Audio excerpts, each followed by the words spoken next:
So far in this series of tutorials, as displayed here in the examples I'm showing you, we've only been able to pull data from individual tables. But what we'd really like to be able to do is to pull data from more than one table if we need to. There are a number of tables in this database, and there's data in all of them.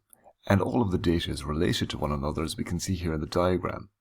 So what we usually like to do is we want to gather data from a number of different tables and pull them together. And the way we do that in SQL is by using joins. There are a number of different joins in SQL. We're just going to focus here on an inner join, which is the standard. And first of all, I'm just going to look at joining the branch and the staff tables together. To allow us to do that, we need to just think about the different way that the primary keys and foreign keys in those two different tables relate to one another. Let's look at the branch table first of all.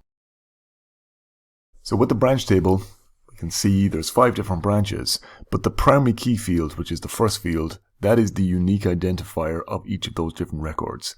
Each different branch gets its own unique code. Now let's look at the staff table. In the staff table, we've got 6 members of staff with all of their details listed. Staff also get a primary key field, so they get their own unique identifier, given by the actual codes there on the left field. So David Fortune has a unique code that is just for him, which is SA14. But when we want to identify which branch the different staff are working at, we're looking at this branch field over here on the right. And we don't list the actual city that the branch is in. What we want to do is we want to put in the unique identifier or the primary key of that branch. So we can see all of the codes that are in the branch number field are the same codes that were given to branches in the branch number primary key field in the branch table. So the primary key field of the branch table is related to this foreign key field here, and that is key to understanding how to actually do joins.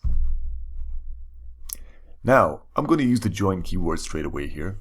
I'm going to start with branch first of all, and I'm going to type in join staff. I can actually run an inner join just with that, without referring to the actual primary key or foreign key relationship at all. But if I do that, I'm going to get something that is pulling data from the 2 different tables together, but it's not actually sensible. For instance, I can see here that David Fortune has been listed as being in all of the different branches. First one in Washington, Miami, Charlotte, and so on. When in actual fact, David Fortune only works in one of those branches. He works in B003. So the only record from that set of different records coming in the result set that is valid is when the branch number foreign key field here from the staff table is equal to the primary key branch number field from the branch table. And I need to let SQL know that that relationship exists and to only pull back records when those 2 different fields are equal to one another. So I need to add something on here. I'm going to add the keyword on, and I'm going to say just what I said there, where the branch number field from the branch table is equal to the branch number field of the staff table. Now, because in the schema of this database, the naming convention that we're using is that the actual primary key and the foreign keys are named the same in the 2 different tables. That's not always the case. It depends on what naming convention you're using. But if I just run that query as it is, I'm going to get an error, which comes back saying that, listen, this is ambiguous. I'm not too sure which of the branch number fields you're talking about here. So anytime where I've got a scheme where I'm using the same field name in more than one table, I just have to be specific and just precede the name of the field with the actual name of the table. So that is from the branch table, and this is from the staff table. So now I execute it, and SQL does what I ask it. It's allowing the branch number field from the branch table to equal the branch number foreign key field in the staff table, and it only returns records where that is so. And now I'm seeing a lot more sensible data here. I can see that all of the different staff names that are there, but it's lining them up against the details of the branch that they work in. And it doesn't matter which one we pick here, you'll always see that the foreign key field is equal to the actual primary key field from the branch table. And that's our join. Now this method of joining uses the join keyword. There is another method that uses aliases, which we haven't dealt with yet, and I'm going to deal with in a later tutorial. But both of those methods all end up at the same destination. There are also a number of different types of joins. Strictly speaking, when I'm just using the join keyword like this, I'm actually doing an inner join. So it would be very much like just typing inner here before join. I'm going to get the same results. Because inner join is the most popular type of join, oftentimes we just leave the inner out. Anytime I say join, SQL presumes I mean that it's an inner join. But there is an outer join, a cross join as well, and a self join. But they are less common, and I'm going to deal with them later. Once we've joined tables together, I can just treat this like any other table using all the other techniques that we've seen so far. So all of my other keywords from my playlist are all in play here now that I've joined my table together, and I can just presume that I'm working with what seems like a single table. So for example, I can use the where clause. I can use the group by.